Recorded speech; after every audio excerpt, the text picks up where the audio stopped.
Welcome back, community, to another Keeping It Real with Dr. Anita podcast. I am your host, Dr. Anita Polite Wilson, C-Suite Trusted Advisor, Board Director, and Diversity and Inclusion and Belonging Consulting, helping members of the C-Suite and their teams reframe diversity conversations from difficult to different. If you haven't noticed, I am so excited to have back with us Mr. Michael Bush, CEO of Great Place to Work.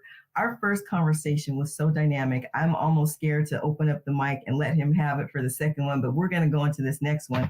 Mr. Bush, welcome back. And I want to focus on Independence Day.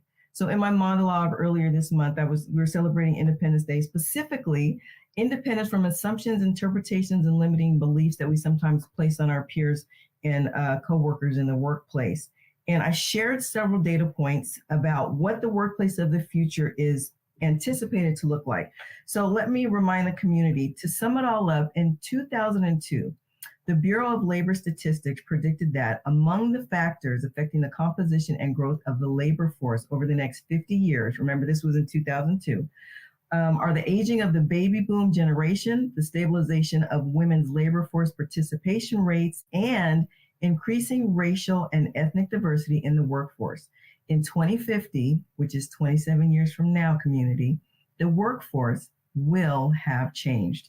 So, Mr. Bush, my question to you is, how will the anticipated changes in the workplace demographics influence organizational belief systems that are still claiming that well-qualified, diverse candidates cannot be found? Yeah, I think, Dr. Anita, it's great to be back. I think, if you look at the data that you just shared, and so we're talking about, a tremendous change of the minority becoming the majority in the United States in 2050. Now, if you look here as we're celebrating, the month of independence, at Gen Z, it's almost already happened. Okay, if you look at who we're recruiting now, already the minority is the majority. Can I interrupt you for just a second? I have to ask you this question. How many folks do you think got uncomfortable when they heard you say the majority will become the minority? A lot of people. And why is that? Why is that? Yeah. So, there's a sense of fear, that somehow due to demographic changes, a group of people are going to lose power and influence that they've had, which is part of the, for others to do well, I have to give up something. Yeah. I have to lose something. Now, you can't find any time in history where I believe that has happened. But fear is what it is. It's false evidence that appears to be real. Yes. And people absolutely have it.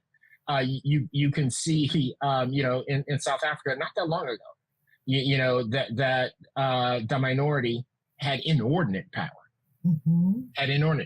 And then you can also see a transition where they were not abused when things changed in terms of power. You can look at the country today and see that minority still has quite a bit of power. But people have this fear. And so they, therefore it makes them, less hesitant, to support change. And I actually think that even, the demographics that we're talking about today in terms of the change in 2050, the change right now in Gen Z and who's entering the workforce, those things won't modify behavior at all. I don't think behavior is going to be modified by those statistics.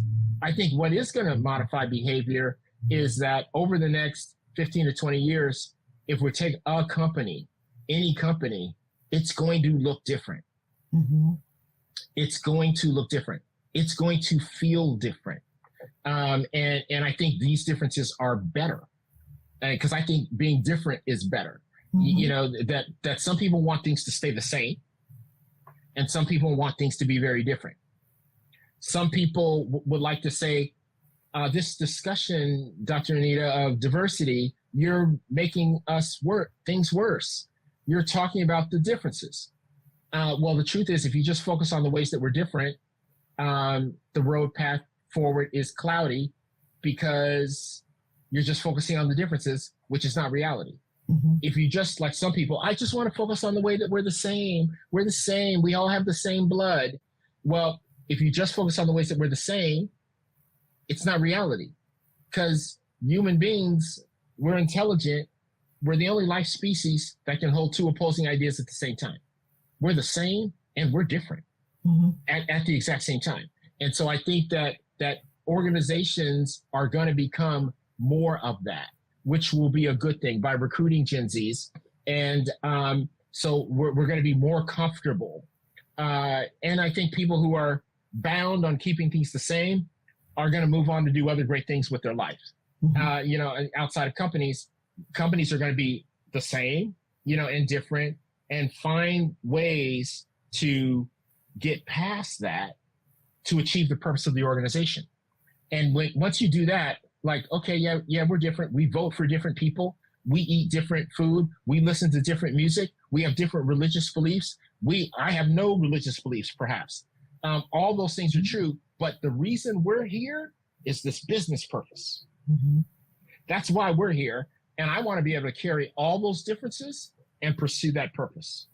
I don't want to have to let go of any part of myself or ask anyone to do that, other than anything that's going to get in the way of us achieving this purpose. So if you just think of a whole bunch of arrows pointed in the same direction, and people passionately being a part of that, which means they feel like they're respected, they feel like they're needed, they feel very comfortable there, and that they've earned the chair. They feel if they work hard and live out the values of the company, they can get promoted. They feel like they're going to get paid the same as someone else who's doing the job and have the opportunity for promotions. They feel like the benefits that you get are the same benefits I'm going to get. You get flexibility, I get flexibility. You get healthcare, I get healthcare. You got care for your kids, I got healthcare for my pets. All these things are working themselves out in a way where I'm feeling pretty good here, and everybody feels that way. And so they get out of the shower and they can't get to work, because actually at work they get treated better than they do in society. This is a super powerful feature of what a great organization can be. And then that organization, how is that organization not going to perform better when you've got people that are committed, in that manner? So I think that's the opportunity. I think for some, it causes, some fear, and I don't know how to help someone through that.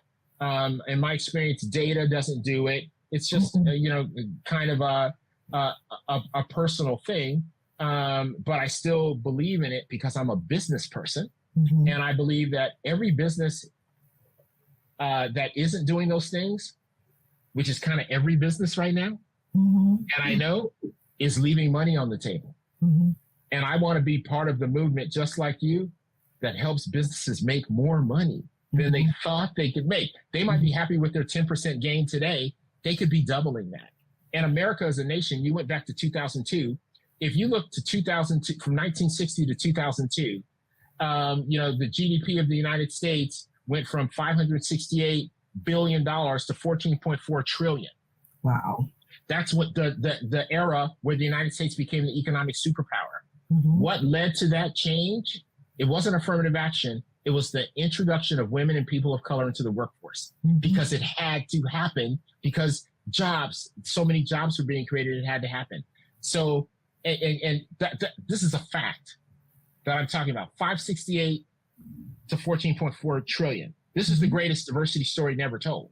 Now, just think if women and people of color were entered into the country, into the workforce, and treated like they belong, and paid the same wage. Women were getting, 38 cents less on the dollar, so if they were treated like they were belonged, and they had the opportunity based on talent to be promoted based on, what's unfortunately happened, we would be the economic superpower today by far. We wouldn't be neck and neck with China as we are. We'd be way beyond that. So I feel like our country needs to catch up from a U.S. point of view, but every society can be improved through this notion of equity and equality for all, and business performance. Already there's cases where people are doing a better job in this area than others, and the economics in their stock price are showing the results of them behaving that way. Now that's data that everybody can appreciate. I want to double back to a couple of things that you said. I want to draw a parallel between what we said in our first conversation about it's a good thing to have diversity in your portfolio to impact your investment, but we don't see the same emphasis on diversity in the workplace to increase your bottom line. Parallel that to, we're still talking about difference is not necessarily good, but one of the first things that a good business person will think about even before they get into the marketplace is, what's my differentiator? What's going to make me different and stand out, and what's going to make the crowd choose my product or my service over somebody else's? So we've got another opportunity there where it's good in this field to be different, but not good in the workplace to be different. What I really want to unpack was what you'd said about when I asked you the question about, do you think we made people uncomfortable when you made the statement that the majority is going to become the minority? I'm thinking about a situation here that happened last year on the LA City Council, where 3 of the most powerful seats on the council happen to be Hispanic, and they happen to be talking about ways to kind of edge Black folks out. And what I was trying to get people that I was talking about this with to understand is, we're talking now about human nature, because whoever's on top is going to do their level best to stay on top based on my research and things that I've heard and things that I've seen.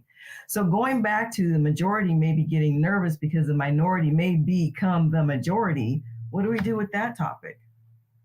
Yeah, I don't know, Dr. Anita. You know, I don't have a silver bullet there. You know, I wish that I did.